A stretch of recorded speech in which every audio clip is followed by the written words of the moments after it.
আসসালামু আলাইকুম। আশা করি ভালো আছেন সবাই। সাম্প্রতিক সময়ে হয়তোবা একটা ব্যাপার খেয়াল করে দেখেছেন, আন্দোলনের সময়ে যারা একসাথে ছিল, আন্দোলনের পরবর্তীতেই একজন আরেকজনকে আক্রমণ করা, বিভিন্ন সময়ে মিস ইনফরমেশন ছড়ানো, ডিসইনফরমেশন ছড়ানো, এই কাজগুলা করে নানাভাবে বিভ্রান্তি ছড়ানোর চেষ্টা করা হচ্ছে। তো আমার কাছে যেটা মনে হলো, এই ব্যাপারগুলো একটু হাতে কলমে ধরে ধরে দেখিয়ে দেওয়ার দরকার আছে যে কিভাবে ডিসইনফরমেশনগুলো ছড়ায়। তবে একটা উদ্দেশ্য কি? উদ্দেশ্যটা হলো কেউ কাউকে শত্রু প্রমাণ করা না, কাউকে ছোট করে ফেলা না, এবং কারো অবদানকে অস্বীকার করাও না। কারণ আমরা এই সহসাই এত বিভক্ত হয়ে যাই, এই বিভক্ত হয়ে যাওয়ার সুযোগটা কারা পাবে? পতিত স্বৈরাচার কিন্তু সেই সুযোগটা পাবে। এবং দেখেন, ইচ্ছাকৃতভাবে আপনি যদি সত্যের সাথে মিথ্যার মিশ্রণ করেন, মানে ইন্টেনশনালি যদি ডিসইনফরমেশন ছড়িয়ে দেন, এতে করে আসলে কাদের পারপাসটা সার্ভ হয়? তো এই ব্যাপারগুলো কিন্তু মাথায় রাখাটা জরুরি। যাদেরকে নিয়ে ভিডিওতে কথা বলা হবে তাদের ব্যক্তিগতভাবে আমি তাদেরকে শত্রু জ্ঞান করি না, বরং আমি মনে করি কালেকটিভভাবে সবাই একসাথে কাজ করা স্টিল পসিবল, এবং সেটা অবশ্যই সম্ভব। কিন্তু ওই যে সবাই যে বিভ্রান্ত হয়ে যায় অনেক কিছু শুনলেই, মানে আন্দোলনকে নিয়ে, আন্দোলনের বিভিন্ন ব্যক্তিদেরকে নিয়ে, ওই ব্যাপারগুলো বোধ হয় যে একটু ধরে ধরে ধরে ধরে ব্যাখ্যা করার দরকার আছে। আমি পুরো ভিডিওতে দেখানোর চেষ্টা করব। সাম্প্রতিক একটা ভিডিওতে ইলিয়াস হোসেন, মানে উনি ভিডিওতে যত ধরনের স্পেকুলেশন তার সাইড থেকে, সেটা একেবারে সত্য বলে এস্টাবলিশ করার চেষ্টা করছেন, এবং সেটা শুনে অনেকে যেভাবে সত্য মনে করছে, আমার কাছে মনে হলো এটা খুবই প্রবলেমেটিক একটা ব্যাপার। এবং মানুষকে সমালোচনা করা উচিত, যে কাউকেই সমালোচনা করা যায়, কিন্তু সেই সমালোচনার জন্য তো সত্য জিনিস দিয়ে সমালোচনা করলে সেটা সবার জন্যই মঙ্গল হয়। কিন্তু সেটা করার জন্য ডিসইনফরমেশন কেন আসবে? ভিডিওটা অনেক লম্বা একটা ভিডিও হবে। প্রধানত আমি ওই ভিডিও নিয়ে কথা বলবো, এরপর তারপরে বিভিন্ন ব্যক্তিদের নিয়েও যে কথাবার্তা হচ্ছে এবং এই কাজগুলো আদৌ উচিত কিনা সেই ব্যাপারগুলো নিয়েও পুরো ভিডিওতে কথা থাকবে। আমি ইলিয়াস হোসেনের ওই ভিডিওতে চলে যাই। আমি কিন্তু তাকে খারিজ করে দেওয়ার পক্ষে না, এটা আমি আগেই বলে রাখি। কারণ অনেক আবার আফসোস লীগের কেউ মনে করতে পারে যে ইয়েস, তাকে একেবারে খারিজ করে দিতে হবে। না, আমি এই মাইনাস করা, অমককে খারিজ করে দেওয়া এই পন্থী মানুষ আমি না, বরং তারও অবদান থাকলে সেটাকেও রেকগনাইজ করা উচিত, এবং সেও তো পজিটিভলি অনেক কাজ করতেই পারে, সেটাও আমি বিশ্বাস করি, এবং এই বিশ্বাস থেকেই কিন্তু আমি কথাগুলো বলছি।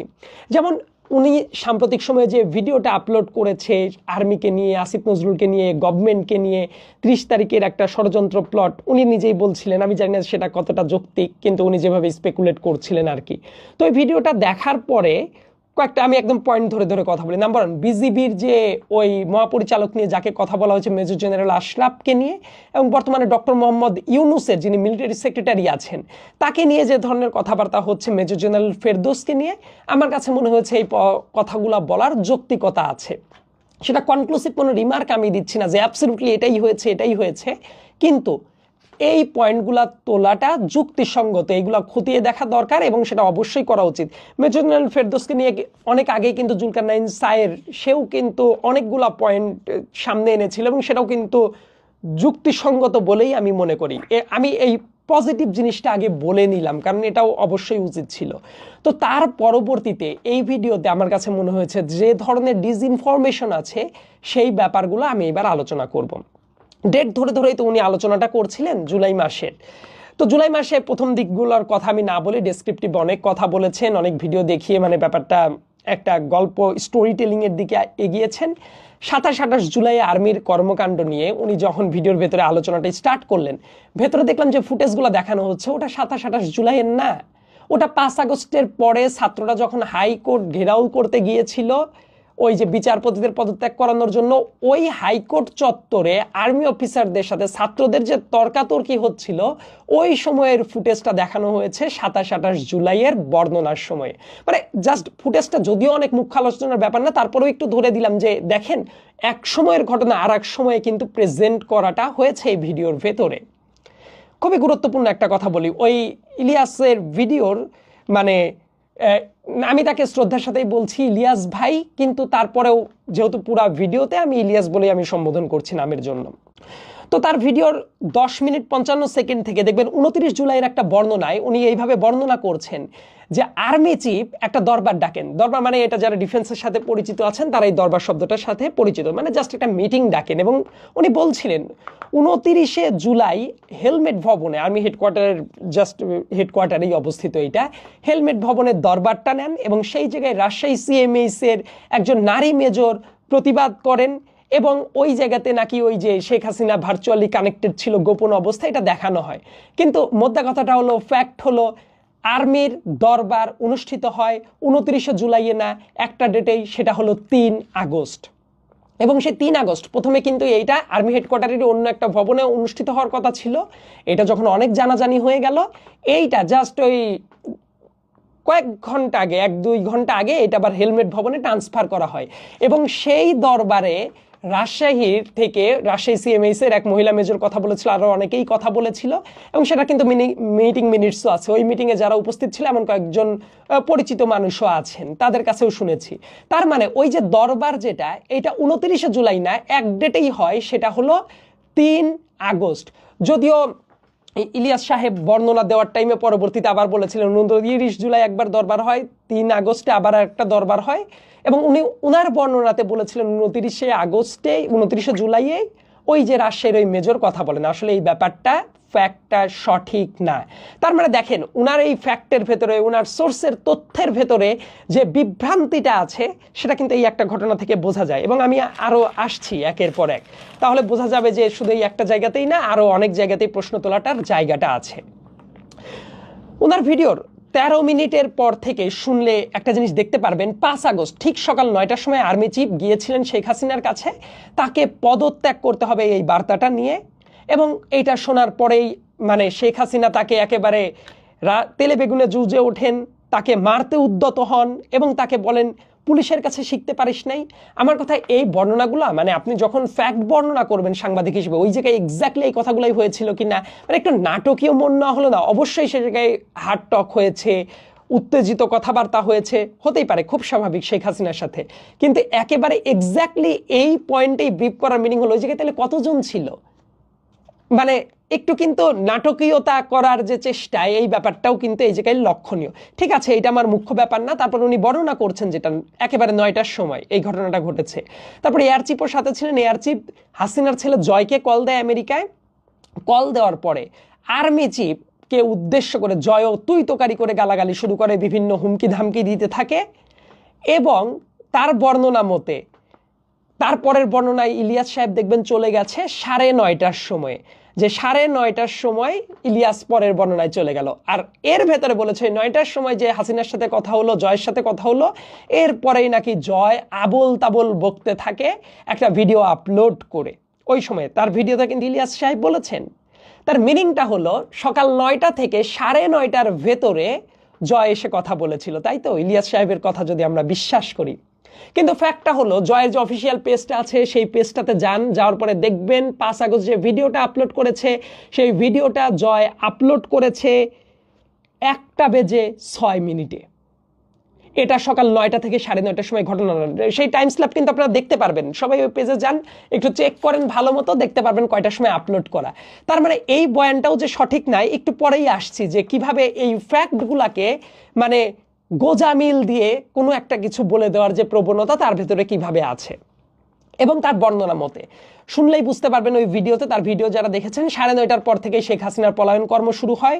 গণভবন থেকে চন্দ্রিমা উদ্যানের পাশে যে বাণিজ্য মেলার, যে পূর্বে বাণিজ্য মেলা হতো সেটার যে মাঠ আছে ওই জায়গায় যান, তারপর হেলিকপ্টারে করে এয়ারবেজে যায়, তারপরে ওই এয়ারবেজে গিয়ে বিমান বাহিনীর একটা প্লেনে উঠে অপেক্ষা করতে থাকে। এবং অপেক্ষা করতে করতে তার অপেক্ষা ছিল সালমান এফ রহমান এবং তারিক সিদ্দিকী, তার ডিফেন্স সেক্রেটারি যিনি ছিলেন, তাদের জন্য অপেক্ষা করছিলেন। এবং সালমান এফ রহমান নাকি ঠিক টাইমে আসতে পারেন নাই, এই টাইমে শেখ হাসিনা অগত্যা রওনা দিয়ে দিল। ফ্যাক্টটা হইল জেনারেল তারিক সিদ্দিকীর কি হইল, সেই বয়ান কিন্তু ইলিয়াসের ভিডিওর ভেতরে নাই। তার মানে একটা ঘটনার প্রবর্তনা করবেন উনি এবং তারপরে সেই ব্যাপারটা কিছুই হইল না, তার মানে শেখ হাসিনার সাথেই কি তারিক সিদ্দিকী পালিয়ে চলে গেছে, সেই বয়ানটাও কিন্তু এই ভিডিওর ভেতরে নাই। কি হলো এটা কেউ জানে না, নোবডি নোজ। যাই হোক, তো তার বর্ণনা মতে ইলিয়াস সাহেব তার ভিডিওর ভেতরে 16 মিনিট 20 সেকেন্ডের পরে এটা বলেছেন যে 10:45-এ সে উড়াল দিয়ে চলে যায়। এই তথ্যটাও একটা ডিসইনফরমেশন, কারণ এই সকাল 11:15টার টাইমে শেখ হাসিনা যায় না। শেখ হাসিনা বাংলাদেশ ছাড়ে অন্তত পক্ষে দুপুর 1টার পরে, এবং তার ওই যে এয়ারফোর্সের প্লেনটা রওনা দেয়, এবং দুপুর 1টার ভেতরে শেখ হাসিনা বাংলাদেশ তো ছাড়ে নাই। কিন্তু তাহলে উনার সোর্সগুলো, উনি বলছে সোর্স বলছে কি তথ্য দিল? মানে পরবর্তীতে যত পেঁচানো তথ্য আসবে একটু পরেই আমি আরো মেইন পয়েন্টগুলাতে যাব। তার আগেই দেখেন তার বয়ানগুলা বা তার সোর্সের তথ্যগুলা যে সঠিক না, তার রিফ্লেকশন তো ক্রমাগত তাহলে দেখতে পারছেন, রাইট? তারপরে আমরা একটা কথা বলি, ইলিয়াসের বর্ণনা মতে ঢাকা থেকে ওই প্লেনটা, এয়ারফোর্সের প্লেনটা উড়ে গেল কোথায়? কলকাতা গিয়ে তারা নামার পারমিশন পেল না। তারপর চলে গেল আগরতলায় গিয়ে পারমিশন পেল না। তারপর চলে গেল দিল্লিতে গিয়ে পারমিশন পেল না। পারমিশন না পেয়ে উদ্দেশ্যহীনভাবে অনেকক্ষণ চলাফেরা করলো। তারপর গাজিয়াবাদের ওই হিন্দন এয়ারপোর্টে নামলো। খেয়াল করে দেখেন, মানে বাংলাদেশি একটা এয়ারফোর্সের প্লেন কিন্তু মানে নর্মাল কোনো প্লেনও না, যে কোনো সেনা বাহিনী মানে সশস্ত্র বাহিনীর একটা যানবাহন অন্য একটা দেশে এতক্ষণভাবে উদ্দেশ্যহীনভাবে চলাফেরা করবে, ইন্ডিয়া কিছুই জানতো না। এটা কি হওয়া উচিত? কিন্তু অন্য অনেক বর্ণনাতে আছে কলকাতায় ঢোকার পরেই কিন্তু ওই প্লেনটাকে স্কট করার জন্য তাদের অন্য 2টা প্লেন ছিল। শেখ হাসিনা ভারতে গিয়ে এতক্ষণ ঘোরাফেরা করতে থাকবে, আন্দাজে ভারতীয় কর্তৃপক্ষ জানবে না। মানে একটু ফ্যাক্টটা মেলানোর চেষ্টা করেন তো, এরকম কি হয়? যারা বিভিন্ন সেক্টরে এক্সপার্ট আছেন তারা এই ব্যাপারটা একটু চিন্তা করবেন যে বাংলাদেশের একটা এয়ারফোর্সের প্লেন এতক্ষণ ধরে এক এক জায়গা থেকে এক এক জায়গায় ঘুরছে, ইন্ডিয়ানরা কিছুই জানে না। এটা হওয়া উচিত না। এবং তারপর র্যান্ডমলি অনেকক্ষণ ঘোরার পরে তারপর তাকে ওই হিন্দন বিমানবন্দরে নামার পারমিশন দিল। ব্যাপারটা আমার মনে হয় এরকম হয় নাই, এটা প্ল্যানই ছিল যে কোথা থেকে কোথায় যাবে, নিরাপদে কোন জায়গায় এক্সিটটা দেওয়া যায়, নিরাপদে কোথায় নামতে পারে, এই ব্যাপারটা প্ল্যান ছাড়া সে গেছে, এই ব্যাপারটা হওয়া উচিত না। ইলিয়াসের বর্ণনার সাথে এটা খুব একটা মিল আমি পাই নাই অন্তত পক্ষে। ঠিক আছে, এই বয়ানগুলা তো দেখলেন, মানে ফ্যাক্টের সাথে কিভাবে তার মন গড়া তত্ত্ব কিভাবে এস্টাবলিশ করে দেয় একটু বুঝতে সুবিধা হবে।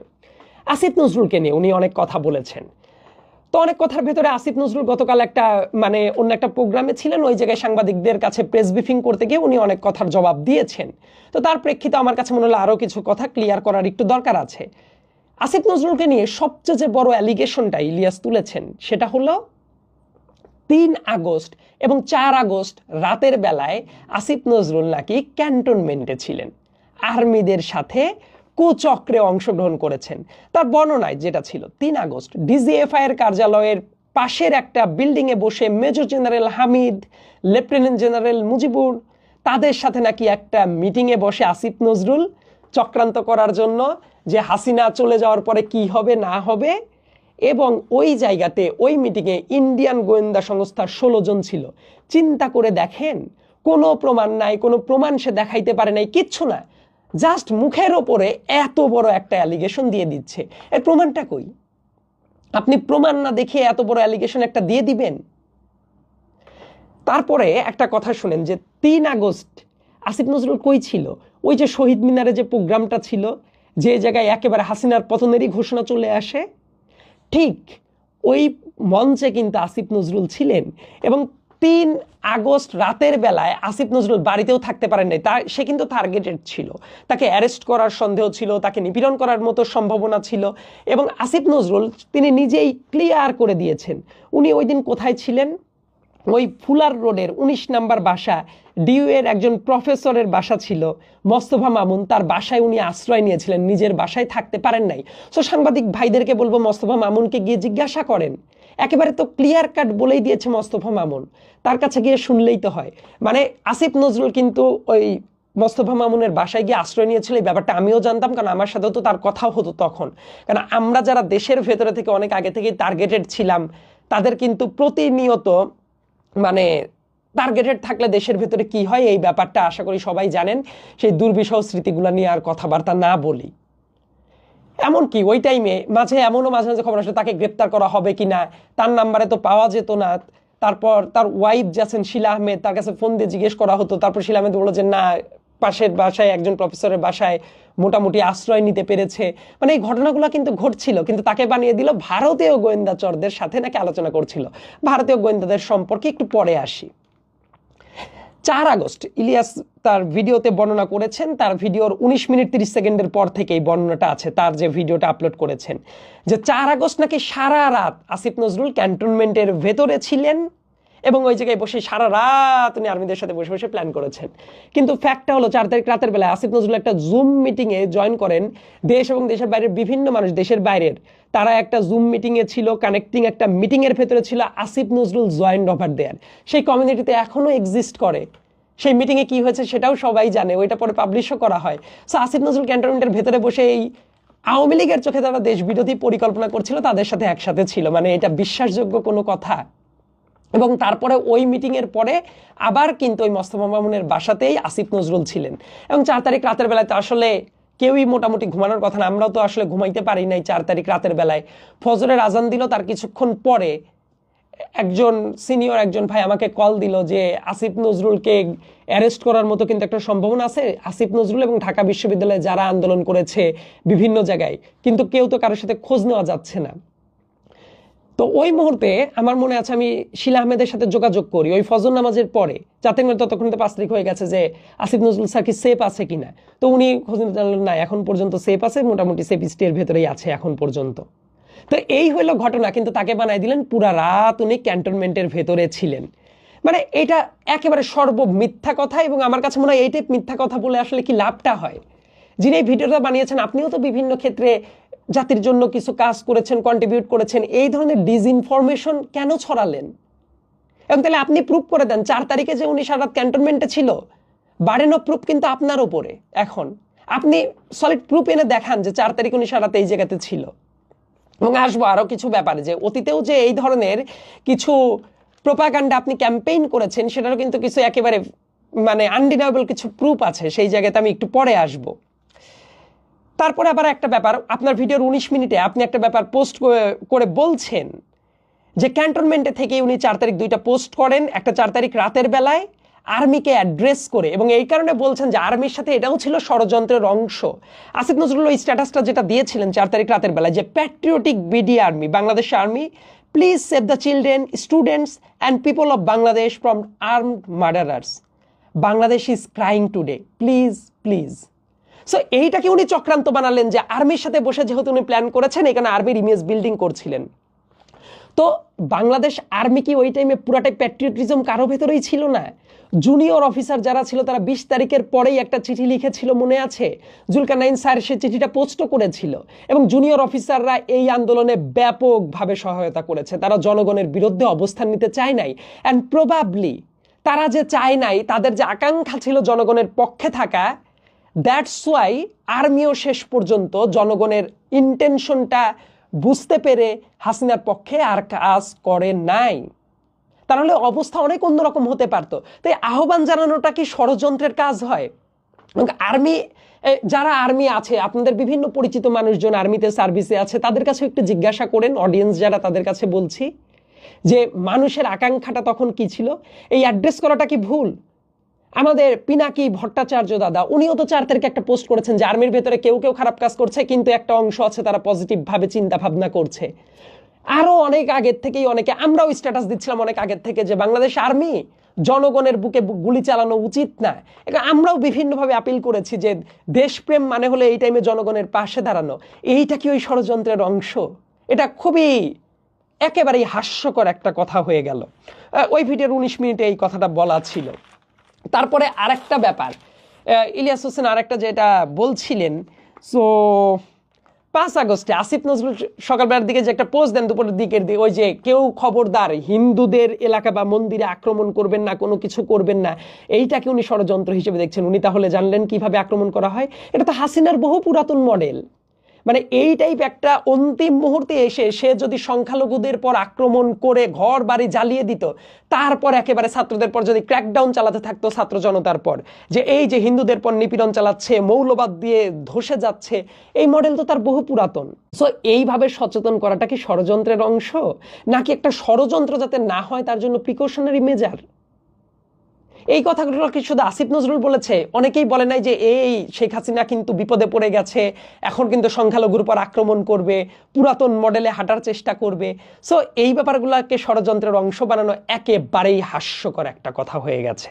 এবং এই ব্যাপারটা আমার কাছে মনে হয় খুবই ইন্টেনশনালি তাকে পিঞ্চ করার কাজটা হয়েছে। ইলিয়াস হোসেন তার ভিডিওর ভেতরে আর একটা কথা বলেছে। তার ভিডিওর ভেতরে 20 মিনিট 15 সেকেন্ডের পর থেকে আসিফ নজরুলের একটা ভিডিও উনি আপলোড করেন। ওই ভিডিওর ভেতরে আসিফ নজরুল এই কাট ভিডিওটা দেয় এবং দেওয়ার পরে বলে আসিফ নজরুল নাকি অগ্রিমভাবেই জানে যে বিশাল সুখবর আসছে, মানে হাসিনা পালিয়ে যাওয়ার খবরটা উনি অগ্রিমভাবেই জেনে গেছে এবং অনেক আগেই উনি পোস্ট করে দিয়েছে। এই কথাটাও একেবারেই মিথ্যা কথা।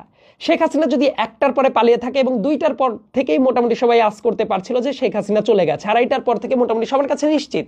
এইটা এএফপির যে ব্যুরো চিফ ছিল শফিক ভাই তো এটা নিউজ করে এএফপিকে তো খবরও পাঠিয়ে দিয়েছে। উনি তারপর কিভাবে কি হলো সেই বিস্তারিত ব্যাপারটাও লিখেছে। এবং আসিফ নজরুল যে ভিডিওটা করেছে সেই ভিডিওটা তার পেজে আছে, সবাই গেলে দেখতে পারবেন। ওই ভিডিওটা পোস্ট করা হয় বিকেল 3টা 23 মিনিটে। বাংলাদেশের যারা যারা আছেন চিন্তা করেন তো, 3টা 23 মিনিটে আপনারা জানতেন না যে শেখ হাসিনা নাই? ততক্ষণে তো ঢাকার রাস্তায় বিজয় মিছিল আরও আগের থেকে শুরু হয়ে গেছে। তাহলে 3টা 23-এর সময় আসিফ নজরুল বলছে ক্যান্টনমেন্টে মিটিং হচ্ছে। ওই মিটিংয়ে তো শুধু আসিফ নজরুল ছিল না, প্রত্যেকটা পলিটিশিয়ান দলের যারা ছিল, রাজনৈতিক দলের সবাই ছিল। এবং তারপরে জাস্ট ইমিডিয়েটলি ঠান্ডা করার জন্য বলছে যে একটা সুখবর আসছে, একটু পরে জানানো হবে। এটা তাহলে অগ্রিম উনি বিজয়ের খবর কিভাবে জেনে গেল? ততক্ষণে তো এটা ওপেন সিক্রেট, সবাই জানে। মানে ওই টাইমিংটা খুব গুরুত্বপূর্ণ। আসিফ নজরুলের ভিডিওটা আসে 3টা 23 মিনিটে। যারা এটা টাইমিংটা চেক করতে পারেন যে কোনো পোস্ট কখন দেওয়া হলো, এটা জাস্ট একটু কষ্ট করলেই খুঁজে পেতে পারবেন। একটু কষ্ট করে চেক করে দেখেন, তারপর দেখেন ইলিয়াস হোসেন তার ভিডিওর ভেতরে যে বর্ণনাটা দিয়েছিল সেই বর্ণনাটা আদৌ যৌক্তিক কিনা 20 মিনিট 15 সেকেন্ডের পর থেকে। এবং এই ব্যাপারটা জানাটা খুব জরুরি। আসিফ নজরুল তার বাসা থেকে কিন্তু দুপুরের পরে তাকে কিন্তু ক্যান্টনমেন্টে নেওয়া হয়। কিভাবে নেওয়া হয় সেই বর্ণনা কিন্তু সে কয়েকটা ভিডিওতে আগেও বিভিন্ন জায়গায় কথা বলেছে। এবং তাকে যখন তুলে নেওয়া হয় তাকে আর্মি বারবার করে বলছিল সমস্যা নাই, চলেন আলোচনা হবে 5 আগস্টে, এবং সেটা দুপুরে। তখন কিন্তু শিলা আহমেদ ভয় পেয়ে ওই ছবি তুলে রেখেছিল, ওই গাড়ির নাম্বার প্লেট সহ। শিলা আহমেদ বারবার করে মানে যেতে বাধা দিচ্ছিল। এই ব্যাপারগুলো তো স্যার আগেও বলেছে আসিফ নজরুল, এবং আমরাও জানি এই ব্যাপারগুলো। কিন্তু বলা হচ্ছে তিনি 4 তারিখ পুরো রাত ক্যান্টনমেন্টে ছিলেন, সকালবেলা উনি ক্যান্টনমেন্টেই ছিলেন। তাইলে উনি যে গেলেন ধানমন্ডি 27 নম্বর রোড দিয়ে গেছেন, এমনকি ছাত্র জনতা উনাকে কিন্তু নিয়ে সেলিব্রেটও করেছে। অবশ্যই কেউ না কেউ জানেন সেই ঘটনাটা। ওই 27 নম্বরে 32 নম্বরের সামনে দিয়ে যখন গেছে, তাহলে উনাকে নিয়ে সেলিব্রেট যারা করলো, তাহলে ইলিয়াস হোসেনের বর্ণনা মতো ওই টাইমে তো আসিফ নজরুল নন এক্সিস্টেন্ট থাকার কথা ছিল, কারণ আগে থেকে 4 তারিখ থেকেই তো উনি ক্যান্টনমেন্টে। তাহলে রাস্তা দিয়ে কিভাবে গেল? এই প্রশ্নটা কিন্তু করাটা খুব জরুরি। তাহলে এই ভিডিওর ভেতর যে ইচ্ছাকৃতভাবে ডিসইনফরমেশন ছড়ানো হয়েছে, এটাও কিন্তু একটা তার প্রমাণ। তারপরে আরেকটা কথা একটু বলে রাখাটা জরুরি। ওই তার পরবর্তীতে এটা এমন একটা নোশনে কথা বলা হচ্ছিল যে আসিফ নজরুল ডিইউ ক্যাম্পাসে না যেতে বলে সবাইকে ক্যান্টনমেন্ট থেকে সুখবরের কথা কেন বললো। মানে নোশনটা এমন যে আসিফ নজরুল ডিইউ ক্যাম্পাসে যেতে নিষেধ করেছে ছাত্রদেরকে, কিন্তু একটা ভিডিও কোথাও দেখাতে পারবেন যে আসিফ নজরুল নিষেধ করেছে ডিইউ ক্যাম্পাসে যাওয়া যাবে না, ডিইউ ক্যাম্পাসে যাবেন না, অমুক না তমুক না, এই টাইপ কোনো কথা তো বলেন নাই উনি। তাহলে ওই নোশনটা কেন সন্দেহ তৈরির জন্য এনে তৈরি করা হচ্ছে? আরেকটা জায়গায় একটু নিয়ে যাওয়াটা জরুরি যে আসিফ নজরুলের ওই যে 22 মিনিটের সময়ে, ওই ভিডিওর 22 মিনিটের টাইমে আরেকটা বড় ডিসইনফরমেশন ছড়ানো হয়েছে। ইলিয়াস হোসেনের ওই ভিডিওর 22 মিনিটের সময় বলা হচ্ছে ইউনূস সাহেব ইভেন দেশে আসার পরেও একটা কু করা হচ্ছিল, এবং কু করে ইউনূস সাহেবকে মেরে ফেলার প্ল্যান করা হচ্ছিল, এবং সেটার প্ল্যান করছিল কে? ওই যে লেফটেন্যান্ট জেনারেল মুজিবুর, তারপর মেজর জেনারেল হামিদ। এটা কিন্তু 8 আগস্টের ঘটনা। ওই 22 মিনিটের ভিডিও, 22 মিনিটের সময় ইলিয়াস হোসেন বলছে তার ভিডিওর ভেতরে, এবং বলছে এইটা তারপর ফরেন একটা গোয়েন্দা এজেন্সির মাধ্যমে খবর পেয়ে নস্যাৎ হয়ে যায়, ইউনূস সাহেব জানতে পারেন। এবং ওই টাইমে যে ফুটেজটা দেখানো হয়েছে, দেখবেন কিছু বিদেশিদের একটা ছবি দেখানো হয়েছে, ওই ফুটেজটার সাথে কোন ফরেন এজেন্সি, তার সামঞ্জস্যটা কোথায়? তার মানে কোনো একটা বিদেশিদের ছবি দেখিয়ে এই ব্যাপারটা এস্টাবলিশ করে দেওয়ার চেষ্টা করা হয়েছে না, মানে মানুষকে বিভ্রান্ত করে দেওয়ার জন্য। একই সাথে বলছি যে কুর কথাটা বলা হলো এবং তারপরেই একটা ডিসিশন বলা হচ্ছে এবং তারপরেই 6টা বড় বড় পোস্টিং রদবদল হয়। তার ভেতরে কে ছিল? ওই হামিদ, তারপর হলো এই লেফটেন্যান্ট জেনারেল মুজিবুর, তাদেরকে নাকি 8 তারিখে ওই চক্রান্ত কুর চক্রান্ত ফাঁস হয়ে যাওয়ার পরে তারপর তাদেরকে আর্মি চিফ সরিয়ে দেয়। কিন্তু ফ্যাক্টটা টেকেন ইট অ্যাজ গ্যারান্টিড, 6 তারিখেই তাদেরকে 6 জনকে সরিয়ে দেওয়া হয়। ওই জিয়াউল যে আছে কুখ্যাত মানে খুনি টাইপ মানুষ, জিয়াউলকে তো চাকরি থেকে সরিয়ে দেওয়া হলো। মুজিবুরকে ঢাকার বাইরে, ও তো কিউএমজি ছিল, কোয়ার্টার মাস্টার জেনারেল ছিল, তাকে ওই জায়গা থেকে সরিয়ে ঢাকার বাইরে একটা জায়গায় পোস্টিং দিয়ে দেওয়া হলো এবং 6 জনের কিন্তু রদবদল করা হয় 6 তারিখে, নট 8 আগস্টে। তাহলে এই যে একটা গোজামিলের তথ্য ইলিয়াস সাহেব আপনি কেন দিলেন? যাদেরকে 6 তারিখে সরিয়ে দেওয়া হচ্ছে, আপনি 8 তারিখে একটা কুর বয়ান নিয়ে আসলেন, ইউনূস সাহেবকে মারার বয়ান নিয়ে আসলেন, ভুয়া একটা ছবি দিয়ে আপনি প্রমাণ করলেন বিদেশি এজেন্সির কথা নিয়ে আসলেন, তাদেরকে 8 তারিখের পরে তাদেরকে ট্রান্সফার করলেন। এই ব্যাপারটা আপনি একটু প্রমাণ করবেন যে তাদেরকে 6 তারিখেই তো তাদেরকে ঢাকার বাইরে পাঠিয়ে দেওয়া হচ্ছে, রদবদল করে ফেলা হয়েছে ওই 6 জন অফিসারকে, আপনি যাদের বয়ান দিয়েছেন যে 8 তারিখে কুর পরিকল্পনার পরে সরানো হয়েছে। এটা তাহলে ডিসইনফরমেশন সরানো হলো না এবং সবাইকে বিভ্রান্ত করা হলো না? আর তারপরের আলোচনা যেটা, ওই যে ভারত নিয়ন্ত্রিত আসিফ নজরুল, তাকে নাকি 12 বছর ধরে ভারত তৈরি করেছে এই পারপাসটা সার্ভ করার জন্য। এটা কতটা ন্যাক্কারজনক কথা তার একটু পরে আমি আসি। তার আগে বলি, ওই আর্মি ক্যান্টনমেন্টের মিটিংয়ে প্রত্যেকটা রাজনৈতিক দলই ছিল এবং তারপরে যখন মিটিং হয় ওই জায়গায় কিন্তু রাজবন্দীদের মুক্তির যে ব্যাপার, খালেদা জিয়ার মুক্তির ব্যাপার আসিফ নজরুল প্রথম বলেছিল। এটা কিন্তু আসিফ নজরুল পাবলিক ফোরামে কয়েক দফা বলেছে, বিএনপির জায়গা থেকেও এটা তারা অস্বীকার করে নাই।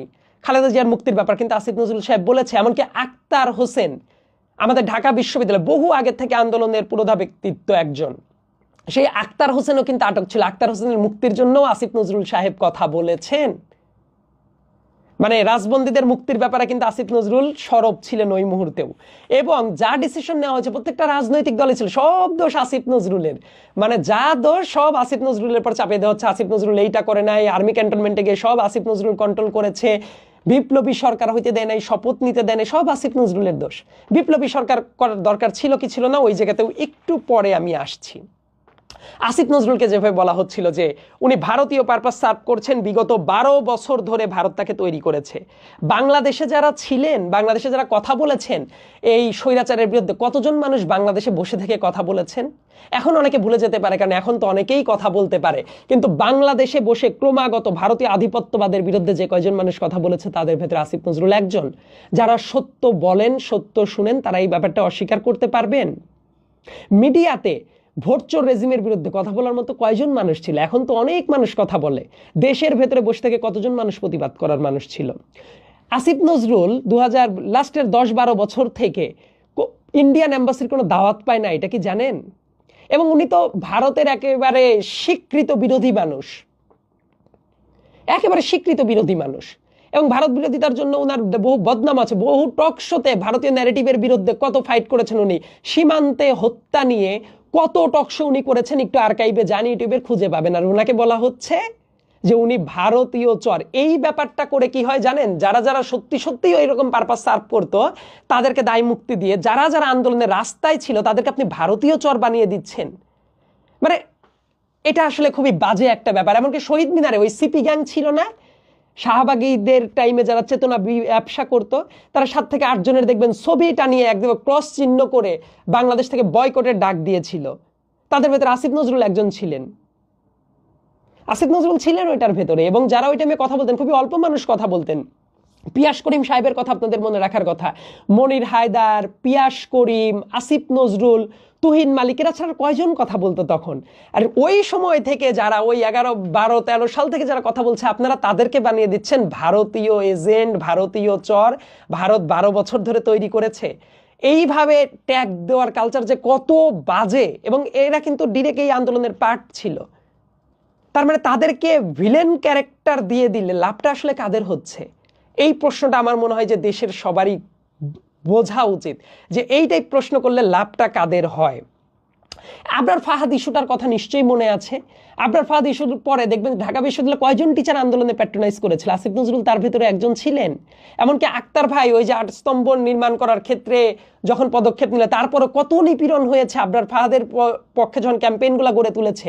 আসিফ নজরুল ওই টাইমে আবরার ফাহাদের জন্য এই ধরনের ক্যাম্পেইন করার জন্য আক্তার ভাই তো বিভিন্ন মানুষের কাছে তার প্রোগ্রাম করতে কিছু টাকা দরকার, আসিফ নজরুল কিন্তু টাকা দেওয়াও মানুষ। আক্তার ভাইয়ের কাছে জিজ্ঞেস করেন আক্তার হোসেন, ঢাকা বিশ্ববিদ্যালয়ে যারা আছেন আক্তার হোসেনকে চিনেন না, এমন মানুষ নিশ্চয়ই থাকা উচিত না। তার কাছে গিয়ে জিজ্ঞেস করেন যে আবরার ফাহাদের ওই প্রোগ্রামে উনি টাকা দিয়েছেন কিনা। তার মিনিংটা হইল ভারত বিদ্বেষী জায়গায় মানে ভারতীয় আধিপত্যবাদের বিরুদ্ধে উনি সবসময় সরব ছিলেন, আর ওনাকে বানিয়ে দিচ্ছেন ভারতীয় এজেন্ট, ভারতীয় গোয়েন্দা সংস্থার এজেন্ট। মানে কি নির্মম বাজে কথা যে 3 তারিখে ক্যান্টনমেন্টে বসছে, ভারতীয় গুপ্তচররা ছিল 16 জন, তার ভেতরে যে উনি মানে ঘুটুক পাকায় আসছেন। যাই হোক, এই রোজার মাসের ভেতরেও ঢাকা বিশ্ববিদ্যালয়ে যারা আছেন তাদের জানার কথা, কোরআন তেলাওয়াতের প্রোগ্রাম করার জন্য, মসজিদে দাওয়াত দেওয়ার জন্য ঢাকা বিশ্ববিদ্যালয়ের ছাত্রদেরকে শিবির সাজিয়ে একেবারে পিটিয়ে কি নির্মম অত্যাচার চালিয়েছিল ছাত্রলীগ। তারপরে ঢাকা বিশ্ববিদ্যালয়ের ওই ছাত্ররা, নিপীড়িত ছাত্ররা মানববন্ধন করে, ওই প্রোগ্রামে ঢাকা বিশ্ববিদ্যালয়ে একজন টিচার গিয়ে দাঁড়িয়েছিল তাদের পেছনে, দ্যাট ইজ আসিফ নজরুল। মানে শিবির ট্যাগ দিলে অন্য সব টিচাররা ভয়ে দৌড়াতো, আসিফ নজরুল কিন্তু ভয়েস হিসেবে দাঁড়িয়ে যেত। আমরাও তো ক্যাম্পাসে যখন ছিলাম 7 বছরে যত অন্যায় অবিচার হয়েছে, ছাত্ররা যারা ঢাকা বিশ্ববিদ্যালয়ে ছিলেন বিভিন্ন আন্দোলন নিপীড়নের ভেতরে ছিলেন, একটু চিন্তা করে বলেন তো যে আসিফ নজরুল সাথে ছিল না সব সময়?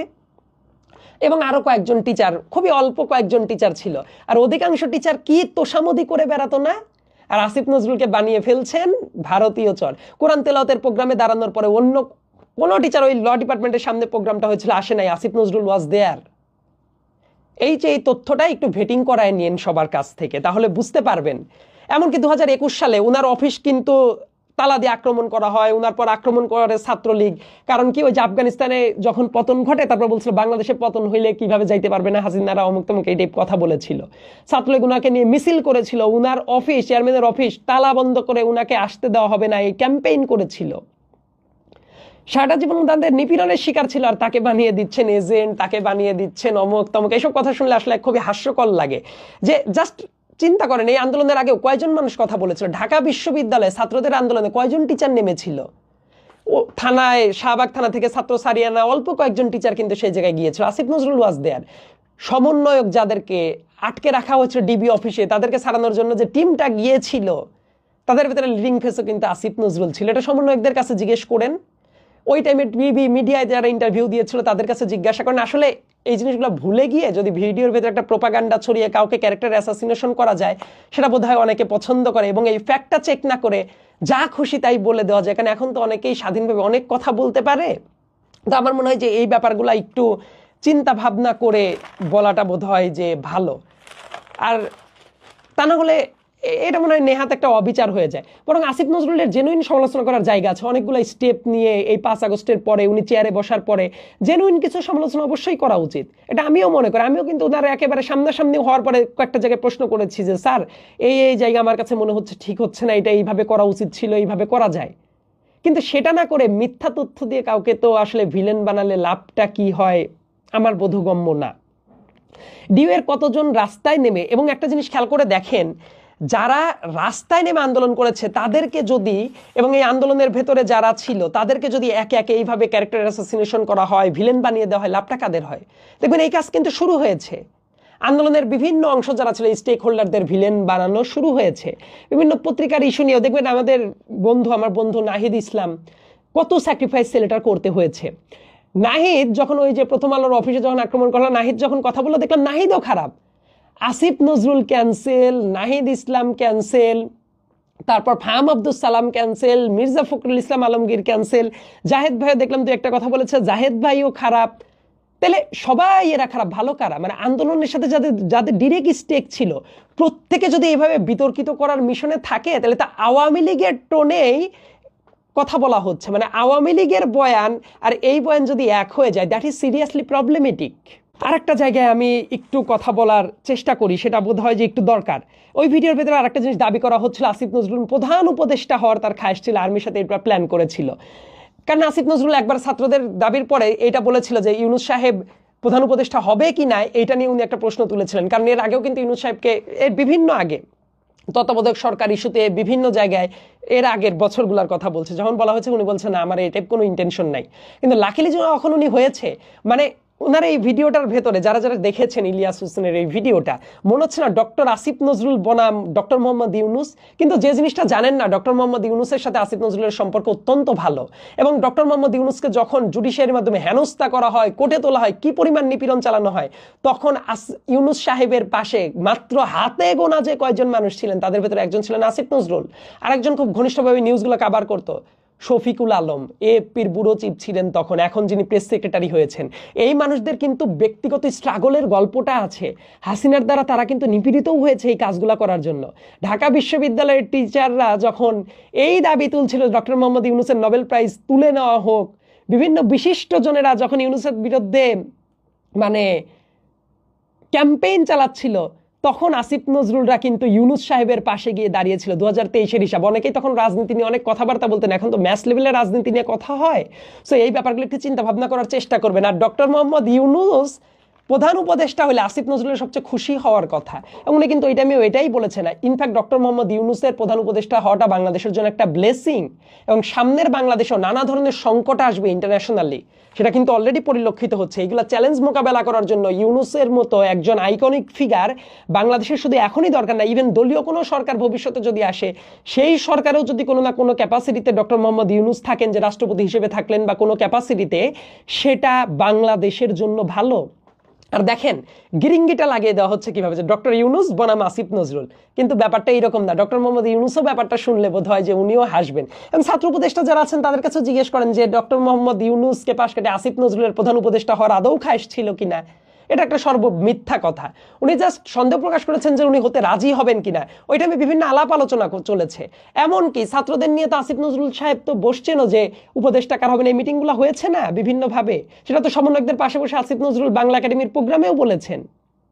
আর একটা দাবি তোলা হয় যে ডক্টর আসিফ নজরুল উনি 3 জন ভুয়া সমন্বয়ককে নিয়ে গিয়ে তাদের স্বার্থ হাসিল করেছেন। প্রথম কথা হলো, ওই 3 জনকে আসিফ নজরুল যে চিনে না এটা বহুবার অতীতে ক্লিয়ার করেছেন, কালকেও বলেছেন, এবং ওই একটা স্ট্যাটাস ধরে ওই জায়গায় যে 3 জন ছিলেন তাদেরকে ইন্টারভিউ করলেই তো পাওয়া যায়। আসিফ নজরুল তাদেরকে নিয়ে যান নাই। এমনকি ওই জায়গায় একজন ছিলেন এই যে আরিফ তালুকদার, গতকাল কিন্তু আরিফ তালুকদার একটা স্ট্যাটাস দিয়ে ক্লিয়ার করেছে যে আসিফ নজরুল তাদেরকে নিয়ে জানে, কোন কারণে কিভাবে তারা গিয়েছিল সেটার বর্ণনাটাও দেয়া আছে। এবং মূল সমন্বয়কদের পাশ কাটিয়ে করবে ব্যাপারটা এরকমও ছিল না, কারণ আসিফ নজরুল বিকেল বেলার থেকেই নাহিদ, আসিফ, হাসনাত, শারজিস এদেরকে খুঁজছিল। হাসনাত আমার বহু পুরাতন ফ্রেন্ড, নাহিদ আমার ফ্রেন্ড, তারপর হলো শারজিস আমার ফ্রেন্ড, আসিফ আমার খুবই প্রিয় একটা জুনিয়র। আমি একটা স্ট্যাটাসও কিন্তু দিয়েছিলাম 5 তারিখ বিকেলবেলা। আসিফ স্যার আমাকে ফোন দিয়ে বলছিল ওরা কই, তারপর আমরা কেউ কাউকে ফোনে পাচ্ছিলাম না। তারপর আমি একটা স্ট্যাটাস দিই, আমিও তো বাইরে, তখন আমি একটা স্ট্যাটাস দিলাম যে আশেপাশে কেউ যদি থাকেন স্ট্যাটাস দেখলে ওদেরকে যদি পান তাহলে ওদের কাছে খবর পৌঁছে দিন। মানুষ কিন্তু এইভাবেই খোঁজা হচ্ছিল। তাহলে ভুয়া সমন্বয়কদের আসিফ নজরুল কেন এন্ডোর্স করবে? এবং আসিফ নজরুল তাদেরকে চিনেও না, এটা বলেছে। এবং ওই 3 জনের ভেতরে একজন যে ছিলেন ওই যে আরিফ তালুকদার, সেও কিন্তু এটা স্ট্যাটাস দিয়ে বলেছে। তাদেরকেও যে জিজ্ঞেস করেন তাহলেই তো হয়ে যায়। কিন্তু সেই কাজগুলো না করে দেখেন ভুয়া সমন্বয়কদের দায়ও তার উপর দিয়ে চাপিয়ে দেওয়া হচ্ছে। আবার আরেকটা ব্যাপার হলো, তারপর ভিডিওর ভেতরে যেটা সবচেয়ে বাজে দাবি করা হচ্ছে, যত নিয়োগ হয় অন্যান্য জায়গায় নিজ মন্ত্রণালয়ের বাইরে সব কিছু আসিফ নজরুল কন্ট্রোল করে। এটা বাস্তবসম্মত কোনো কথা? মানে ডক্টর মোহাম্মদ ইউনুস কি এতটাই অকেজো হয়ে গেল সব আসিফ নজরুল করছে? আমার কাছে মনে হয় এই প্রবলেমটা সিরিয়াসলি প্রবলেমেটিক। গভর্নমেন্টের কালেক্টিভ ভুল থাকতে পারে, সেটা বিভিন্ন জায়গায় ভুল হতে পারে, মানে সব কিছু আসিফ নজরুল করছে, এই বয়ানটা একেবারেই অসত্য কথা। ছাত্র উপদেষ্টাও তো 3 জন আছে, আমার মনে হয় তাদের ওই ব্যাপারটা নিয়ে কথা বলা উচিত যে সবকিছু আসিফ নজরুল করছে কিনা। কারণ অনেক সিনিয়র লোকও আছে না এই জায়গায়, আসিফ নজরুলের চেয়ে অনেক সিনিয়র মানুষ আছেন। হাসান আরিফ সাহেব আছেন, তারপর ওই যে সালেউদ্দিন আহমেদ আছেন, তাদেরকে কিন্তু স্যার বলে আসিফ নজরুল। এমনকি ওই আদিলুর রহমান শুভ্র ভাই আছেন। সো তারা তো অনেক সিনিয়র মানুষ। সো সব কিছু এটা করছে, এটা ভাবার কোনো কারণ নাই। এমনকি মানুষের ভেতরে 2টা ভুল পার্থক্য আছে। আমি এই ভিডিওটা অনেক লম্বা হয়ে যাবে এই জন্য বলছি না। দেখবেন স্বরাষ্ট্র মন্ত্রণালয়ের কাজ আর আইন মন্ত্রণালয়ের কাজকে গুলিয়ে ফেলে। যারা একটু ন্যূনতম জানেন, ধরেন পুলিশের কাজ, পুলিশ কাকে গ্রেপ্তার করবে, কাকে ছাড়বে, ওইটা কি হবে না হবে, এগুলো স্বরাষ্ট্র মন্ত্রণালয়ের কাজ। স্বরাষ্ট্র মন্ত্রণালয়ের অনেক কাজে অনেক আপত্তির জায়গা আছে, কিন্তু সেটাকে মানুষ আইন মন্ত্রণালয়ের কাজ হিসেবে দোষারোপ করেন আসিফ নজরুলকে। স্বরাষ্ট্র মন্ত্রণালয়ের দায়িত্ব নাই, অন্যান্য মন্ত্রণালয়ের দায়িত্ব নাই। দেখেন তো কয়জন উপদেষ্টাদের নিয়ে দোষগুণ অ্যানালাইসিস করা হয়, অনেক 4-5 জন উপদেষ্টা আছে যাদের কাজ নিয়ে কোনো কথাবার্তাই হয় না। একটু খোঁজ নিয়ে দেখেন যে অনেক উপদেষ্টা আছে কি করছেন কোনো হিসাব নেই। স্বাস্থ্য উপদেষ্টা কি করলো, মৎস্য উপদেষ্টা কি করলো, প্ল্যানিংয়ে কি করলো, অমুক তো এরকম আরো বেশ কয়েকটা মন্ত্রণালয় আছে, তাদের নিয়ে কেউ কোনো কথা বলে না। এমনকি আসিফ নজরুল নিজেও যে তাকে খুবই গ্লোরিফাই করছে ব্যাপারটা এমন না। নিজের রেটিং দিয়েছে উনি 10-এর ভেতরে 4, উনি 5 মার্কও দেয় নাই নিজেকে 100 দিনের কাজের পরে। মানে উনি তো নিজেকে মানে জাহির করে বেড়াচ্ছে না, স্টিল উনারও অনেক কাজ করা দরকার ছিল। যেমন আমি মনে করি পিলখানার বিচারটা কিভাবে শুরু করা যায় এটা ভাবা উচিত। আবার লগি বৈঠার আন্দোলনকে অনেকে মিস করে যায়। লগি বৈঠার আন্দোলনের টাইমে কিভাবে পিটিয়ে মারা হয়েছিল জামাতিদের, আমি বলি এটারও বিচার হওয়া দরকার। অনেকে আলোচনা শুরুই করে পিলখানা দিয়ে, কিন্তু ওই লগি বৈঠার আন্দোলনের কথা অনেকে ভুলে যায়। শুধুমাত্র দাড়ি টুপির জন্য মানুষের পর কি নিপীড়নটা চালানো হয়েছে, ভারতীয় আধিপত্যবাদ জড়িত ছিল। সেই মানুষগুলোর ভয়েস তাহলে কে হবে, এগুলার বিচার কিভাবে করা যায়, এই ব্যাপারগুলো নিয়ে আরো তৎপর হওয়ার দরকার আছে। কিন্তু যেভাবে ক্যারেক্টার অ্যাসাসিনেশন করা হচ্ছে এটা খুবই বাজে একটা জিনিস। সো নিয়োগ পোস্টিং এই ব্যাপারগুলো নিয়েও তো একটু কথা বললাম, এবং আরও কয়েকটা ব্যাপার নিয়ে আমার কাছে মনে হয় যে একটু কথা বলা দরকার। কিন্তু তার আগে এই ইলিয়াস হোসেন সাহেব আরও কিছু জায়গায় যে ডিসইনফরমেশন ছড়িয়েছেন তার কয়েকটা ব্যাপার আমি একটু ধরিয়ে দেই। 2020 সালে ওসি প্রদীপ যে ছিল, ওই মেজর সিনহা মারা যাওয়ার পর ওসি প্রদীপের ওয়াইফের পাসপোর্টটাকে নিয়ে একটা ভিডিও বানিয়েছিল, এবং সেই ভিডিওর ভেতরে খুবই বাজেভাবে বাংলাদেশি পাসপোর্টের উপর ভারতীয় ভিসার একটা স্টিকার ছিল, সেই স্টিকারকে টার্গেট করে বলেছিল সে ভারতীয় নাগরিক, ভারতীয় পাসপোর্ট তারপর আছে। এবং এটা নিয়ে কিন্তু ফ্যাক্ট চেকিং হয়েছিল তখন, বুম ফ্যাক্ট চেকিং করতো তখন, এবং করার পরে ভিডিওটা কিন্তু সরিয়ে নেওয়া হয়। সেটার জন্য অ্যাপোলজি ইলিয়াস হোসেন কোথাও দিয়েছে বলে আমি জানি না। মানে ইচ্ছাকৃতভাবে একটা ভিসার ট্যাগকে পাসপোর্টের হিসাবে ইচ্ছাকৃতভাবে ইনফরমেশন যে ছড়ানো তার হ্যাবিট আছে, দ্যাট ইজ দ্য প্রুফ। আমি এটা বললাম ইলিয়াস হোসেন সাহেবের উদ্দেশ্যেই বললাম, মানে তাকে নিন্দা করে না, বরং উনি যে অতীতেও এই টাইপ কাজ করেছেন তাহলে ওনার কথার বিশ্বাসযোগ্যতা কোথায় থাকবে, এই ব্যাপারগুলো নিয়ে তো তাহলে প্রশ্নটা অবশ্যই উঠতে পারে। 2021 সালে হেফাজত ইসলামের একটা ডাকা হরতালে পুরাতন একটা ভিডিও লাইভ মোডে প্রচার করে উনি বলছিলেন জুমার নামাজের পরে এইরকম বড় বিক্ষোভ মিছিল হচ্ছে, বিশাল মানুষের সমাবেশের চিত্র উনি দেখিয়েছিলেন, কিন্তু ওটা ছিল পূর্বের একটা ভিডিও, লাইভ মোডে ওইটা প্রচার চালানো হচ্ছিল 2021 সালে হেফাজতের ডাকা হরতাল হিসেবে। সেই ভিডিওটাও কিন্তু একটা ইচ্ছাকৃতভাবে করা ডিসইনফরমেশন ছড়ানো হচ্ছিল ওই ভিডিওর মাধ্যমে। সো এই কাজটা তো করা হয়েছে, তার বিভিন্ন পেজ থেকে এটা ছড়ানো হয়েছিল। ইভেন 2024 সালেও খুব বাজে একটা কাজ হয়েছে, তার টেলিগ্রাম চ্যানেলে এপিবিএন এর একটা নর্মাল মানুষ যে কোনো কাজই করেনি, তার বাড়ি হলো বরিশাল, তাকে ছড়ানো হয়েছিল সে ডিরেক্ট গুলি করে মানুষ মারছে, অন্য একজন মানুষের বয়ান তারপর চাপিয়ে দিয়ে তার ছবি টবি সহ সব পাবলিশ করে দিয়েছে। ওই এপিবিএন এর যে পুলিশটা ছিল তার সিকিউরিটির জন্য কনসার্ন হয়ে গিয়েছিল। তাহলে এই যে ইচ্ছাকৃতভাবে এই তথ্যগুলা এতভাবে ছেড়ে দিয়ে একটা নির্দোষ মানুষকে কেন আপনি হুমকির মুখে ছেড়ে দিচ্ছেন? তার মানে ইচ্ছাকৃতভাবে তো আপনি এই কাজগুলো অতীতেও করেছেন। এমনকি ওই যে চিন্ময় কৃষ্ণ, যাকে অনেক কথা হচ্ছে, বিতর্কিত অনেক কাজ করেছে, তারা তো বিচার হওয়া দরকার। এবং চিন্ময় কৃষ্ণের সাথেও কিন্তু ওই যে একটা নারীর গাড়ির ভেতরের ভিডিও বলা হচ্ছিল এটা চিন্ময় কৃষ্ণ, এইটা বলে তার বিভিন্ন পেজ থেকে প্রচার চালানো হয়েছে। তো কিন্তু আসলে তো ওইটা চিন্ময় কৃষ্ণ ছিল না, অন্য কেউ ছিল। আমার কথা বিচার যেটা বিচারেই হওয়া উচিত, কিন্তু আপনি মিথ্যা একটা জিনিস এনে যখন এরকম প্রচার করবেন তার মানে এই ব্যাপারগুলো করার তো অভ্যাস আছে। আমি বলছি না সে কোনোদিন কোনো ভালো কাজ করেনি, আমি কিন্তু এই মানুষও না যে তাকে খারিজ করে দিতে হবে, তার লাইফেও কিছু কিছু সে ভালো কাজ করেছে ইলিয়াস ভাই, অবশ্যই সেটাও আমি স্বীকার করি, সেটা আমি ভিডিওর শুরুতেই কিন্তু বলে দিয়েছি। কিন্তু তার কিন্তু এই ব্যাপারগুলো আছে, তখন তো বিশ্বাসযোগ্যতা নিয়ে মানুষের তো প্রশ্ন উঠবেই, ওঠাটা তো খুবই স্বাভাবিক একটা ব্যাপার। এবং আরেকটা ব্যাপারের জন্য দায়ী করা হয় বিপ্লবী সরকার হয় নাই এই জন্য আসিফ নজরুল দায়ী, তাহলে তো রাজনৈতিক দলগুলোর কালেকটিভ ডিসিশনে হয়েছে না? এইটা নিয়ে অন্য একটা ভিডিওতে বিস্তারিত আলোচনা করা যাবে। বিপ্লবী সরকার ধরেন দুই একজন বুদ্ধিজীবীর কথা ফরহাদ মোজাহাররাই বলে বেড়াতো, ফরহাদ মোজাহারের নানা কাজ যে কতটা মানে বিতর্কিত এতদিনে তো সবাই বুঝেই গেছেন, যে শহীদ মিনারে দাঁড়িয়ে ছাত্ররা কয়েকজন শপথ নিবে, হলেও একটা পার্সপেক্টিভ হতে পারতো। আমি বলছি না যে সেটা ব্যর্থই হতো, খারাপ হতো, আমি কনক্লুসিভ রিমার্ক দিচ্ছি না, কিন্তু চিন্তা করেন এই ধরনের একটি স্ট্রাকচার থাকার পরেও ল অ্যান্ড অর্ডার পুরোপুরি ঠিক হয় নাই।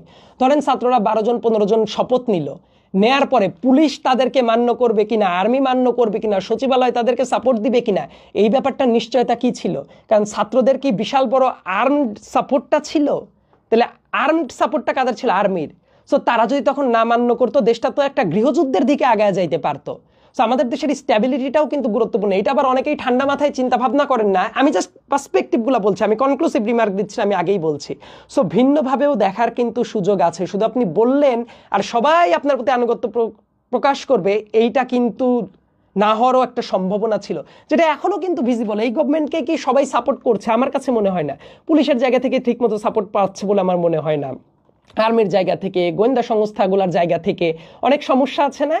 সো এই ব্যাপারগুলোও কিন্তু ভাবা উচিত। দেখবেন অনেকে এই ব্যাপারটা একদম সামনেই আনেন না, কিন্তু এই ব্যাপারটাও ভাবা উচিত, কারণ আমরা একটা গণতান্ত্রিক অভিপ্রায় আগাচ্ছি। আমরা কিন্তু আফগানিস্তানের তালেবানের মতো না যে ইসার পরে নিজস্ব আর্মড সাপোর্ট আছে পুরো দেশ কন্ট্রোলের মতো, সেই জিনিসটা কি ছিল? সো অনেক কিছু চিন্তা ভাবনা করাটার দরকার আছে। এবং আন্দোলনের ফেস নিয়ে শুধু এই জায়গাটা নিয়ে না, দেখবেন আমার কাছে যেটা মনে হচ্ছে রিসেন্ট টাইমে অনেককেই বিতর্কিত করার চেষ্টা করা হচ্ছে। মির্জা ফখরুল ইসলাম আলমগীর, ফাহাম আব্দুল সালাম, শফিকুল আলম, আসিফ নজরুল, জাহেদুর রহমানকে নিয়ে কথা হচ্ছে, আমাকে নিয়ে কথা হতে পারে, আর অনেককেই নিয়ে কথা হতে পারে সামনে। দেখেন আন্দোলনের যারা এরকম ফেস ছিল তাদেরকে এইভাবে নিজেরা বিতর্কিত করা, তারপর দেখলাম ইলিয়াসের সাথে জুলকারনাইন সায়ের অনলাইন স্প্যাটিং হচ্ছে, এই ব্যাপারগুলো খুব বাজে মেসেজ দেয়। যে জায়গায় সবার ঐক্যটা দরকার ছিল সবাইকে ভিলিফাই করা হচ্ছে। মির্জা ফখরুল ইসলাম আলমগীরের পলিটিক্যাল স্ট্রাগলটা অনেকেই না জেনে তাকে ওবায়দুল কাদের বলছে, নানাভাবে ট্যাগ দিচ্ছে। এটাই কি উচিত? এই দেশের এই যে হাসিনা পতনের যে ব্যাপারটা, এটা এই এক মাসেই হয় নাই, আগেও একটা লম্বা স্ট্রাগল ছিল, পলিটিক্যাল দলের অনেক স্যাক্রিফাইস ছিল, বিএনপির অনেক স্যাক্রিফাইস আছে, জামাতের অনেক স্যাক্রিফাইস আছে। 2023 সালের ক্র্যাকডাউনের কথা মনে করে দেখেন, 28 অক্টোবরে যখন ক্র্যাকডাউন চললো, এখনকার জেনজির অনেকে জানতও না যে দেশের পলিটিক্যাল হিসাব কিভাবে চলছে, কিন্তু দেখেন সেই ব্যাপারগুলো কিন্তু ঘটেছিল। তাহলে এই যে ব্যাপারগুলা ঘটলো, কিভাবে উনি পার্টি অফিসের সামনে দুর্ভেদ্য দেয়ালের মতো দাঁড়িয়েছিল, এই ব্যাপারগুলো কিন্তু অনেকেই জানে না। এমনকি বিএনপিকে ভেঙে ফেলার বহু চেষ্টা চলছিল আওয়ামী লীগ, কিন্তু করতে পারে নাই কেন? এই কয়েকজন নেতার দৃঢ়তার জন্য। এই সাক্ষাৎকার কিন্তু আওয়ামী লীগের যে একজন মন্ত্রী ছিল আব্দুর রাজ্জাক কিন্তু একটা টিভি ইন্টারভিউতে বলেই ফেলেছিল ইলেকশনের আগে যে তাদেরকে সব ধরনের অফার দেওয়া হচ্ছে, তারা করলেই তাদেরকে জামিনে ছেড়ে দেওয়া হতো, সবকিছু করা হতো। তারা কিন্তু সেই অফারটা একসেপ্ট করে নাই, করলেই তাদেরকে ছেড়ে দেওয়া হতো। আব্দুর রাজ্জাক নিজে বলেছে, সেই ইন্টারভিউটা আছে, দরকার আমি কমেন্ট সেকশনেও দিয়ে দিব পরবর্তীতে এই ভিডিওটা আপলোড করার পরে।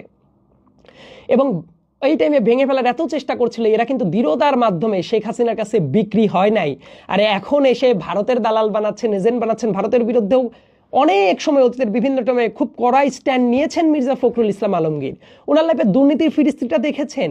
এই যে এতগুলো বছর বিরোধী দলীয় ফেস হিসেবে যারা একেবারে সলিড স্ট্যান্ড নিয়ে দাঁড়িয়েছিল, মির্জা ফখরুল ইসলাম আলমগীর সেই জায়গায় ছিল। আপনার পলিটিক্যালি একমত হওয়ার দরকার নাই, কেউ ইভেন বিএনপিকেও যদি না দেখতে পারে, না দেখারও কারণ থাকতে পারে, কিন্তু মির্জা ফখরুল ইসলাম আলমগীরের এই স্ট্রাগলটাকে কেউ যদি অস্বীকার করেন, এটা খুবই অন্যায্য একটা কাজ হয়ে যায়। একটা পোস্ট কালকে থেকে বিভিন্ন জায়গায় ভাইরাল হয়েছে, মির্জা ফখরুল ইসলাম আলমগীর 24শে আগস্ট যখন সিঙ্গাপুরে গিয়েছিল তখন নাকি ভারতের পররাষ্ট্র মন্ত্রীর সাথে বৈঠক হয়েছে। এটা একটা সর্বমিথ্যা কথা। একটু খেয়াল করে দেখবেন, ওই আগস্ট মাসে 24 তারিখে ওই টাইমে কিন্তু ব্রিক্সের সম্মেলন চলছিল সাউথ আফ্রিকাতে, এবং ওই জায়গায় পররাষ্ট্রমন্ত্রী এস জয়শঙ্কর ওই জায়গাতে ছিলেন, এবং উনি অক্টোবরের দিকে সিঙ্গাপুরে আসেন। তাহলে এই যে বানানো একটা কথা সামনে নিয়ে আসা হলো এবং সেটা মানুষ ধুমায়া শেয়ার করছে, তাকেও ভারতীয় চর বানিয়ে ফেলেছে। মানে সবাই ভারতীয় চর। ভারতীয় চর হলে তো আওয়ামী লীগের এতদিনের রেজিমেই তো ভেঙে ফেলতে পারতো দলটা, সেটা কি ভেঙে ফেলতে পেরেছে হাসিনা? এবং এই নিপীড়নের গল্পটা কিন্তু অনেকেই ভুলে যায়, কি পরিমাণ পলিটিক্যাল স্ট্রাগল, পলিটিক্যাল নিপীড়নগুলো চলেছে।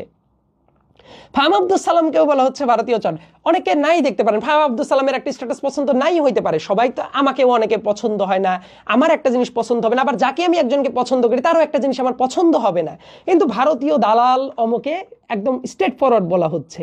আন্দোলনের টাইমে অনেক ন্যারেটিভ এবং অনেকগুলো বছর ধরে এই টাইপ ইন্ডিয়ান হেজিমনির বিরুদ্ধে সবচেয়ে বড় যেগুলো অনলাইনে ভয়েস ছিল, তার ভিতরে একজন ফাহাম আব্দুল সালামও। সো তাকেও কিন্তু ভিলিফাই করে দেওয়ার চেষ্টাটা করা হচ্ছে। শফিকুল আলম তার পলিটিক্যাল স্ট্রাগল সে কতভাবে বাংলাদেশের নিউজ কাভার করার চেষ্টা করেছে 22 সাল, 23 সাল এবং আরও অনেক আগের থেকে, 2014 সালের পর থেকেই শাহবাগী ন্যারেটিভ যেভাবে তৈরি হচ্ছিল সেটার বিরুদ্ধে উনি দাঁড়িয়েছেন। আজ তাকেও দালাল বানিয়ে দিচ্ছেন। মানে দিন শেষে দেখা যাবে যে সবাই দালাল, তাহলে পক্ষের কারা? আর সবাইকেই একে একে যদি মাইনাস করা হয়, তাহলে দেশের পক্ষে কাজ করার জন্য মোটিভেশনটা কে পাবে? কারণ সবাইকেই তো ভিলেন বানিয়ে দেওয়ার রাস্তায় কেউ না কেউ নেমেছে ইন্টেনশনালি। এটা কিন্তু সবার জন্যই ক্ষতিকর একটা জায়গা। কারো একটা কাজের সমালোচনা করতে পারেন, কিন্তু ইন্ডিয়ান দালাল, তাকে ক্যান্সেল করে দিতে হবে, এই কালচারটা অনলাইনে শুরু হয়েছে না? এটা যে কতটা মারাত্মক বাজে জিনিস, এই ব্যাপারটা বোধহয় অনেকেই এখনো অনুধাবন করতে পারছেন না, এবং সেটা খুব কুইক বোধহয় যে করাটা দরকার ছিল। এবং একটা ব্যাপার খেয়াল করে দেখেন, ইন্ডিয়ার একটা পত্রিকায় আমি দেখলাম বয়ানটা ছাপা হচ্ছে যে ইন্ডিয়া বলছে এই সংখ্যালঘুর উপর নিপীড়ন হচ্ছে এবং ল অ্যাডভাইসর বাংলাদেশের উনি ইন্ডিয়াকে দ্বিমুখী চরিত্র বন্ধ করতে বলেছেন। দেখেন সেই প্রতিবাদটাও আবার কারা করছে আর তাদেরকে ইন্ডিয়ান চর বানিয়ে ফেলেছেন। আসিফ নজরুল কিন্তু এটা বলেছে দ্বিমুখী চরিত্র ইন্ডিয়া দেখাচ্ছে, সেই ইন্ডিয়ান পত্রিকাগুলোতেও এইটা ব্রিফ করা হয়েছে।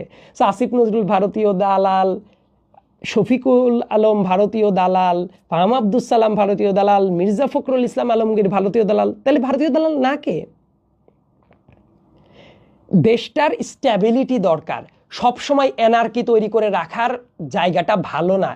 চিন্তা করে দেখেন দেশে যদি এরকম ক্রমাগত এনার্কি চলতে থাকে, বিভিন্ন জায়গায় উস্কানি চলতে থাকে, আর্মি খারাপ, অমুক খারাপ, তমুক খারাপ, একটা পর্যায়ে গিয়ে দেখবেন এমন একটা বাজে পরিস্থিতি হবে, তখন আমরা যে বাংলাদেশের স্বপ্ন ডেমোক্রেটিক ভ্যালুস নিয়ে দেখছি সেটা বিঘ্নিত হতে পারে। হু নোজ এরকম ক্রমাগত বিচ্ছিন্নতাবাদী কাজ চলতে থাকলে, ক্রমাগত উস্কানিমূলক কাজ চলতে থাকলো, এইটার পর ভিত্তি করে কেউ না কেউ এনার্কি টাইপ কাজ করার চেষ্টা করলো, আর্মি এক পর্যায়ে বলতে পারে যে ঠিক আছে এই এনার্কি দমনের জন্য আমরা ক্ষমতায় বসলাম, সেটা কি ভালো কিছু হবে? এবং দেখবেন বাংলাদেশে দাড়ি টুপিওয়ালা মানুষের পর কি পরিমাণ নিপীড়ন করা হয়েছে অতীতে, এবং পলিটিক্যালি যদি অন্য কোনো কিছু হয় দেখবেন তাদের পর আবার নিপীড়নটা নেমে আসবে। এই ব্যাপারটা কি ভালো হবে? আমাদের সবার কথাটা ভাবা উচিত। আমার মনে হয় যে আমাদের ঐক্য বিনষ্টর চেয়ে কীভাবে সবাই সবার হাতটাকে শক্তিশালীভাবে ধরা যায় সেই ব্যাপারে আমাদের প্ল্যান করা উচিত। শত্রুতা বাড়ানোর চেয়ে মিত্রতাটা বাড়ানো উচিত। আওয়ামী ফ্যাসিবাদ আবার যাতে ব্যাক না করতে পারে সেই জন্য সবার এক পয়েন্টে থাকা উচিত। অনেকের ভুল আছে, সেই ভুলটা ধরিয়ে দেওয়া উচিত। আমি বলছি না যে কথা বলেন, অবশ্যই রাজনৈতিক দলের ভুল ধরিয়ে দিতে হবে। রাজনৈতিক দলের ভেতরেও অনেক কানেক্টিং পয়েন্টে ঘাপলা আছে, অনেকেই বিপ্লবের চেতনাকে গভর্নমেন্টের ভেতরে অনেক ঘাপলা আছে, তারা ঠিকমতো ধারণ করতে পারছে না। ক্রমাগত চেক অ্যান্ড ব্যালেন্সে আসেন, সমালোচনা করেন, কিন্তু সেই সমালোচনাটা যাতে এমন না হয় আপনার বয়ান আর ওই পতিত আওয়ামী লীগের বয়ান একই হয়ে যায়, তখন সেটা কাদের পারপাস সার্ভ করবে এটা বুঝবেন। আমি দেশের সবাইকে অনুরোধ করব ঐক্যটা ধরে রাখার কাজ করেন। বিভিন্ন ভিডিও দেখেই একটা সলিড ডিসিশনে জাম্প করবেন না, চিন্তা ভাবনা করেন, অ্যানালাইসিস করেন। অ্যানালাইসিস করারই তো সময়। কেউ কিছু বললেই তার গ্রেপ্তার করে নিয়ে যাবে না এখন।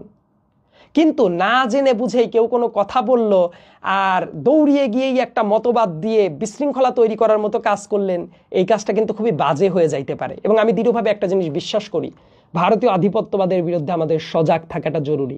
বাংলাদেশে অনেক নিরীহ মানুষ, দাড়ি টুপিওয়ালা মানুষকে নিপীড়ন করানো হয়েছে, অনেক প্রগতিশীল মানুষকে নিপীড়ন করা হয়েছে।